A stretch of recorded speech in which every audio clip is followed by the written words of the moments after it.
শুরুতেই সবাই কেমন আছেন? চলুন আজকের সকালটা শুরু করলাম বাটা মাছ দিয়ে। তো আজকে সকালের মেনুতে ছিল হচ্ছে মানে দুপুরের মেনুতে, সকালের মেনু তো আজকে হয়ে গেছে সকাল সকাল, যাই হোক। তো সকালে আজকে দুপুরে বানিয়েছিলাম হচ্ছে বাটা মাছের ঝোল আর চিচিঙ্গাগুলো বেশ বড় বড় ছিল। তো দেখো বাটা মাছটাও আমি ধুয়ে মাখিয়ে নিয়েছিলাম। এর মধ্যে আমার মহারাজ ঘুম থেকে উঠে গেছিলো, উঠে দুষ্টু করছিল। তো আমি ওর দুধুটিটা ভিজিয়ে রেখেছিলাম। ঘুম থেকে উঠলে পরেই ও ঘুম থেকে ওঠার আগেই আমি ওর দুধুটিটা ভিজিয়ে দিই, তাহলে কী হয় ওটা নরম হয়ে যায়। আর আমার এটা এরকমভাবে ওকে খাওয়াতে চামচে করে খুব সুবিধা হয়, নাহলে ও রুটি এখনও সেইভাবে খেতে শেখেনি। দেখো এর মানেই এই না যে ও মেখে নিয়ে এসেছি বলে খেয়ে নেবে, একটু এদিক ওদিক দেখে ব্যাস হয়ে যাবে। তো চলো আজকে দুপুরটা স্টার্ট করি তোমাদের সাথে। আজকে বিকালবেলা বেরিয়ে পড়েছিলাম একটুখানি। দেখো অনেক দিন ভাবছিলাম যাব, কিন্তু যাওয়া হচ্ছিল না। তো চলো আজকে খুব একটা শখের জায়গা বলতে পারো। এখানে আগে আমার বাচ্চাটা হওয়ার আগে খুব আড্ডা মারতাম, হয়তো কোনো দিন হয়তো দুপুর থেকে সন্ধে অবধি, কোনো দিন বিকাল থেকে রাত্রি 8টা অবধি। দেখো জায়গাটা আমাদের বাড়ি থেকে একটু দূরে, ওই 2-3 কিলোমিটার মতো দূরে, কিন্তু এখানটায় এখন আর যাওয়া হয় না।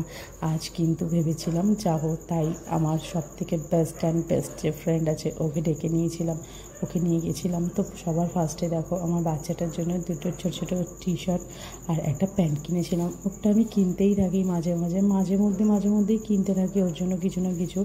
আর ওর জিনিস খুব লাগে, একটুতেই না ওর জিনিস খুব নষ্ট হয়ে যায় তাড়াতাড়ি, বারবার ধোয়া যেহেতু হয়। তো দেখো এখানকার ফুচকা ছিল খুব ফেমাস, তাই এখানটাতে অনেক দিন পর আসলাম দুজনে ফুচকা খেতে। ও আর আমি আগে সারাক্ষণ একসাথে থাকতাম। তোমরা হয়তো জানো না, আমরা লকডাউনটা এতটাই এনজয় করেছি। জানো তো লকডাউনের মধ্যে অনেকের অনেক কষ্ট গেছে, সেটা সবাই তোমরা ফিল করেছো, অনেকেই জানো।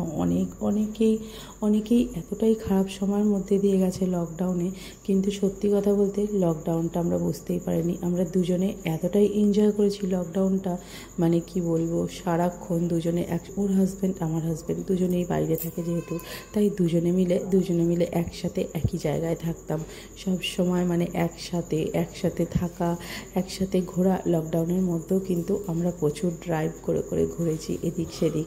আমরা কিন্তু কোভিড নিয়ে একবারও চিন্তা করিনি যে কোভিড হবে কি হবে। অনেক জায়গায় তো জানো না, মানে পুলিশে আমাদেরকে জিজ্ঞেস করেছে আপনারা মানে এই পরিস্থিতিতে কোথায় যাচ্ছেন বা কী। আমরা অনেক রকম কথা বলে বেরিয়ে গেছি, কিন্তু তবুও আমরা লকডাউনটা ঘুরেছি। খুব ভালো সময় কেটেছিল। কিন্তু ইদানিং আমার বাচ্চাটা হওয়ার পরে, আমার প্রেগনেন্সির 9 মাস প্লাস আমার বাচ্চাটার এই 1 বছর, সব কিছু মিলিয়ে ঝুলিয়ে এই 2 বছর ধরে আমাদের আর কোথাও যাওয়া হয় না, আর কোথাও ঘোরাও হয় না। আজ অনেক দিন পর বাচ্চাটা মায়ের কাছে রেখে একটু বেরিয়েছিলাম, ভাবলাম চলো ঘুরে আসা যাক। আর আমার একটু কাজও ছিল, সেই কাজগুলো মিটিয়ে নিলাম।